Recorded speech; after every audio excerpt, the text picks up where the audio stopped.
Hey guys, up back with another video. This time we're going to review No Way Out 2005. This was a suggestion from a YouTube comment that I got from my Great American Bash 2004 review. I forgot. I'm not good with names, so I'm not going to even try. I'm not even going to try to pronounce it. So yeah, you know who you are. Thank you for the suggestion. Let's get on with this, shall we? No Way Out 2005. So we kicked off the show with the Great American Bash. Jesus Christ. We started the show with Eddie Guerrero and Rey Mysterio taking on the Basham Brothers for the Tag Team Championships, for the WWE Tag Team Championships, the SmackDown exclusive pay-per-view. This match was okay. This match was good. A good opener. I had a big smile on my face for most of this match, watching Eddie Guerrero do his usual lying, cheating, and stealing kind of ways. Funny stuff like tying the tag ropes together, so it makes one long tag rope, and so he can stand in the middle of the apron and try and make a tag. Because the referee was like, "You gotta get back to the corner." So he's like, "You gotta hold the tag rope." And like, "I am holding the tag rope." It was fun stuff like that. I liked the finish where the Bashams tried to cheat by doing the old Balor twin magic, the whole switcheroo. But Eddie was wise to it, and he out-cheated the Bashams, basically. He went to use the belt. Well, the Bashams went to give Eddie the belt. Eddie threw up the belt to the other Basham, and then Rey Mysterio gave Eddie the other tag team title belt as the referee was getting the other belt out the ring, and Eddie hit the Basham with the belt and got the pin. Pretty unique cheating involved right there. I thought it was unique. It was very vintage Eddie Guerrero stuff, and I loved it. Pretty awesome stuff. And there's where the positives end for now. We have the first round. Next up, we have the first round of the... Let me see if I can get this right. The SmackDown Rookie Divas competition of the Rookie of the Year for 2005. I'm not going to name the participants. I think it was Joy Giovanni, Michelle McCool, and some others that I didn't recognize. This was, they had 3 rounds of this. This one was an evening gown. They just came out in their evening gowns and they posed for the crowd, and they said that they could vote on WWE.com. Nothing much to it. It was what it was. If you're into that kind of stuff, I'm staying professional, of course.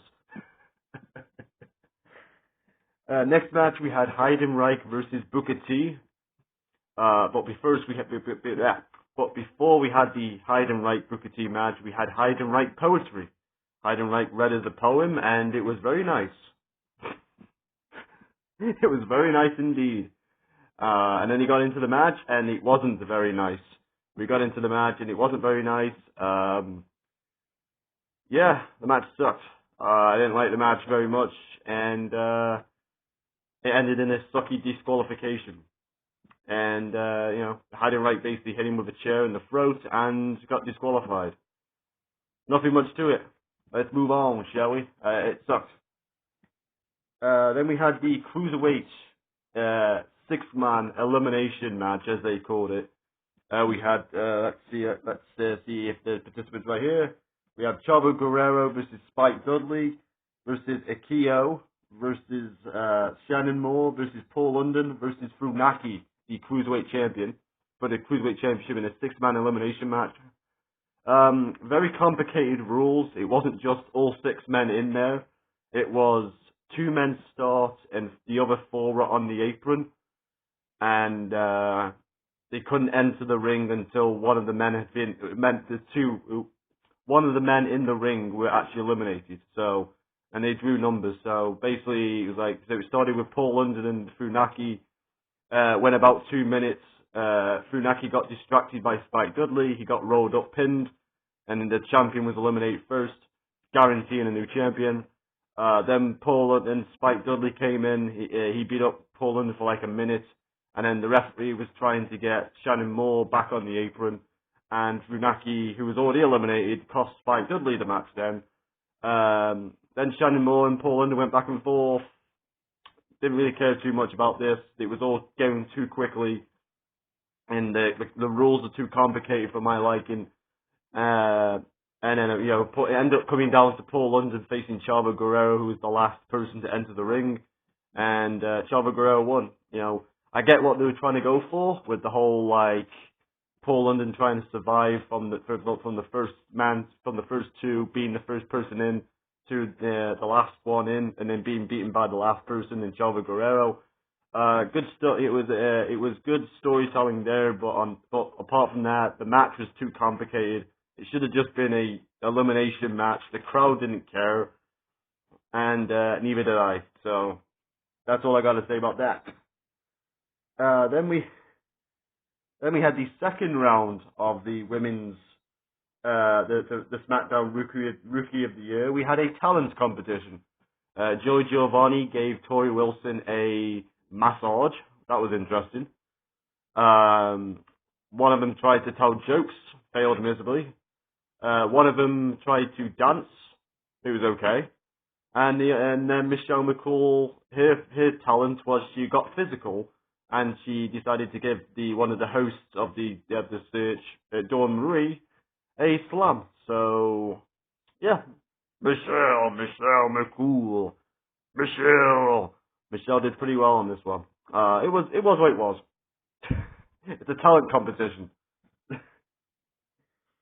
Then we had Luther Reigns versus, speaking of Michelle, we had Luther Reigns versus Michelle's husband, right there, The Undertaker.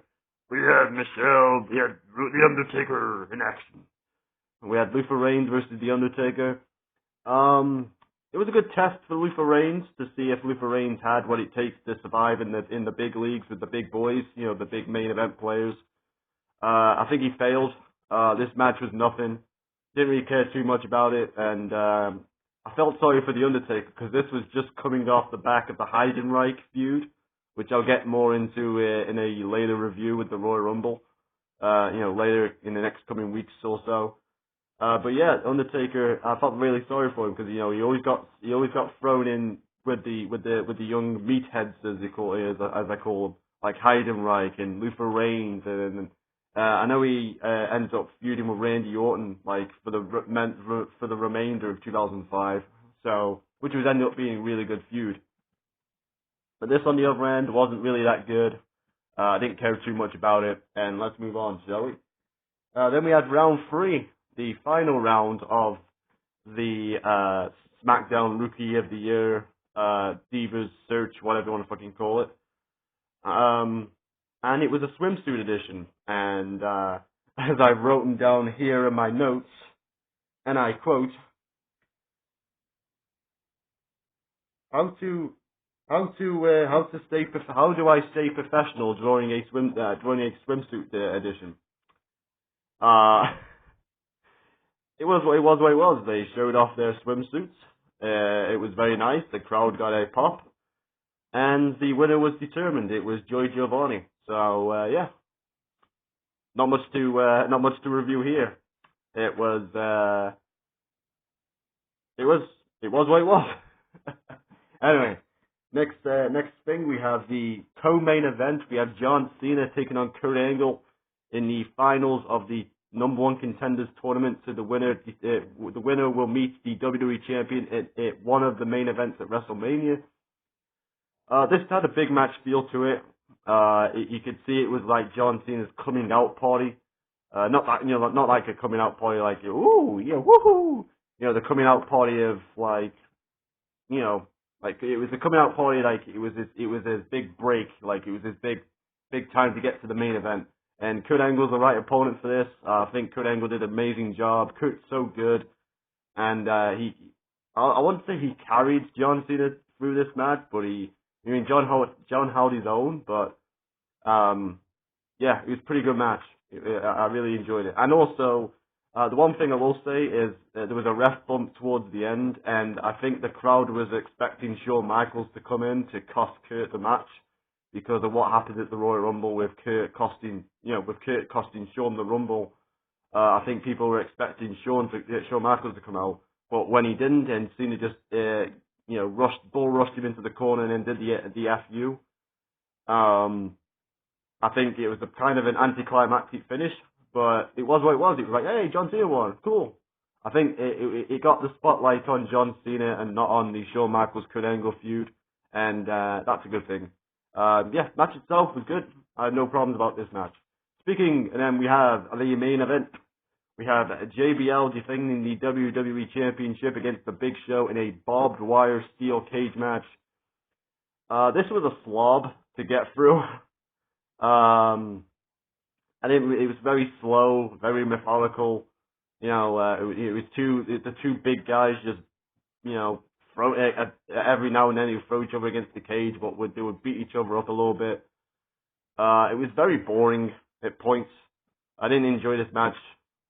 And and then towards the end, the Chief of Staff, Orlando Jordan, and the Secretary of Defense, the Basham brothers. It's weird how I remember that. They came out to try help him, and Teddy Long brought him back, and then the bolt cutters got brought out. The finish was unique, where they won both men were on the top rope, and Big Show chokeslammed him through the ring, and then Big Show. The camera work was very intriguing as well. So they follow Big Show. They put JBL through the ring, so you can't see JBL at all. They follow Big Show, and Big Show, breaks the chain off the door, which was bolted up. He escapes through the cage, and everyone's thinking, oh, the Big Show's won. Yeah, the Big Show's won. But they follow Big Show out, so it's like, oh, okay, we see the Big Show escape, and the bell rings. They're like, oh, okay, Big Show's won. And then the swerve comes where it's like, and still your WWE Champion, John Bradshaw Layfield. And everyone's like, wait, what? And it turns out that because he chokeslammed him through the ring, JBL just crawled through the hole and crawled out from the apron from underneath the ring. And that counts as a victory. So that counts as him escaping the cage. I mean, it's a unique way of getting out of protecting the Big Show in defeat. But I thought Big Show was kind of a big dummy here. He came across as Big Show as a big dummy because he was like, when he chokeslammed him through the ring, he looked confused. He was like, what did I do? What do I do now? And he took his time and was like, oh, maybe I should just go open this door like a big dumb giant that I am. And I'm sitting there going, what does he do next? Like, Michael Cole was like, what does the Big Show do? He's in a dilemma. I was like, what did he do? Grab JBL's big carcass, pull him back into the ring, and pin his ass. I was like, just pin him. That's what you do. Like, don't fucking sit there and go, what do I do? That was a bit, I got my hair off a little bit with that one. It was kind of stupid, made the Big Show a little bit stupid, but I understand why they did it. It was to protect, to protect the Big Show in defeat, but I think it made him kind of look a bit dumb because he just didn't pin the fucking guy. But yeah, apart from that, and then of course the aftermath was much more entertaining. We had Big Show all pissed off and ready to give JBL another beating. Orlando Jordan, the Basham brothers came out to help JBL, and then the Batista from Raw's Batista, the winner of the Royal Rumble, came out to beat up the Bashams and to beat up the Bashams and Orlando Jordan. JBL escaped, but not so much because here comes number one contender John Cena, who beats up JBL and throws him through some equipment, like the equipment area, and the winner of the Royal Rumble, Batista, who still hadn't at this point picked who he was going to pick to fight at WrestleMania. I think he was going to pick it like the night after this. So basically they were teasing that it could be a triple threat match between Batista, John Cena, and JBL at WrestleMania. Spoiler alert, Batista ends up picking Triple H, so there you go for WrestleMania 21. Then that's how No Way Out went off the air with John Cena standing tall, Batista standing tall, and having a face-to-face kind of from the ring on the rampway. So, anyway, No Way Out 2005. The first match I enjoyed. the last match, and I mean not the last match, but the aftermath of the last match, the Batista John Cena stuff, and the John Cena match with Kurt Angle, I enjoyed. The rest of it was kind of filler. So to be fair, I'm going to give this event a 3 out of 10 because there was a lot of filler on this show, and yeah, apart from those 3 stuff, everything. Anyway, that's it for now, guys. Hope you enjoyed the video. That's it for now.